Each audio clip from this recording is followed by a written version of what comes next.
મિત્રો, આજે આપણે આ વિડીયોમાં જોઈશું કે પેરોલમાં વર્કફ્લો કઈ રીતે સેટ કરવો. First of all, workflow set કરવાના રાઇટ્સ ખાલી ને ખાલી ડીડીઓ અપ્રૂવર પાસે હોય છે. તો તેના માટે સૌપ્રથમ આપ લોગિન કરો. લોગિન કરી અને ડીડીઓ પેરોલના મેનુમાં જાઓ. ડીડીઓ પેરોલના મેનુમાં payroll workflow, payroll flow master નું મેનુ હશે, એના પર આપ ક્લિક કરો. એના પર તમે ક્લિક કરશો ત્યાં તમે સૌપ્રથમ તમારું ડિસ્ટ્રિક્ટ સિલેક્ટ કરો, તમારું ડીડીઓ નંબર નાખો, કાર્ડેક્સ નંબર નાખો, એટલે ઓફિસનું નામ ઓટોમેટિકલી ઓટો પોપ્યુલેટ થઈ જશે. જે વર્કફ્લો ઓલરેડી સેટ કરેલો હશે નીચે ગ્રીડમાં ડેટા લોડ થઈને આવી જશે.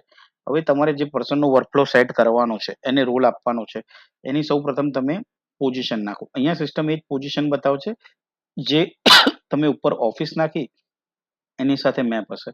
તમે જે બી પર્સનને મેપ કરવાની છે, પર્સનની પોઝિશન સિલેક્ટ કરો, ટાઈપ સિલેક્ટ કરો, રેગ્યુલર, જેટલા પણ બિલકોડ હશે એ બિલકોડ અહીંયા બતાવશે. અહીંયા એક સાથે તમે મલ્ટિપલ બિલકોડમાં મલ્ટિપલ રોલ આપી શકો છો. બિલકોડ વાઇઝ પણ તમે વર્કફ્લો ડિફરન્ટ સેટ કરી શકો છો. ફોર એક્ઝામ્પલ, આ પર્સને મારે ક્રિએટર, વેરીફાયર બંને રોલ આપવાના છે, તો હું એ સિલેક્ટ કરી દઈશ અને અહીંયા સેવ પર ક્લિક કરી દઈશ. સેવ પર ક્લિક કરી દઈશ તો એનો વર્કફ્લો સેટ થઈ જશે. પેરોલ ફ્લો એડેડ સક્સેસફુલી અને તમને ગ્રીડમાં નીચે ડિસ્પ્લે કરી જશે. તો આ રીતે તમે multiple bill code wise creator, verifier અને અપ્રૂવર મેપ કરી શકો છો. આ મેનુનું એક્સેસ ખાલી ને ખાલી અપ્રૂવર પાસે હશે. એ અને ઓફિસના ક્રિએટર ને વેરીફાયર મેપ કરી શકશે.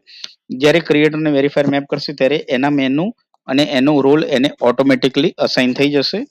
જ્યારે બિલ ટાસ્ક લિસ્ટમાં, જ્યારે આપણે ટાસ્ક લિસ્ટનો વિડીયો જોયો ત્યારે ટાસ્ક લિસ્ટમાં બિલ વર્કફ્લો વાઇઝ ફરે છે. સૌ પ્રથમ ક્રિએટર પાસે હશે, પછી એ બિલ વેરીફાયર પાસે જશે અને પછી અપ્રૂવર પાસે જશે. કોઈ પણ લેવલેથી રીઓપન બિલ થાય છે તો એ પાછું ક્રિએટર પાસે આવી જાય છે. તો વર્કફ્લો આ રીતે સેટ થાય છે. Thank you.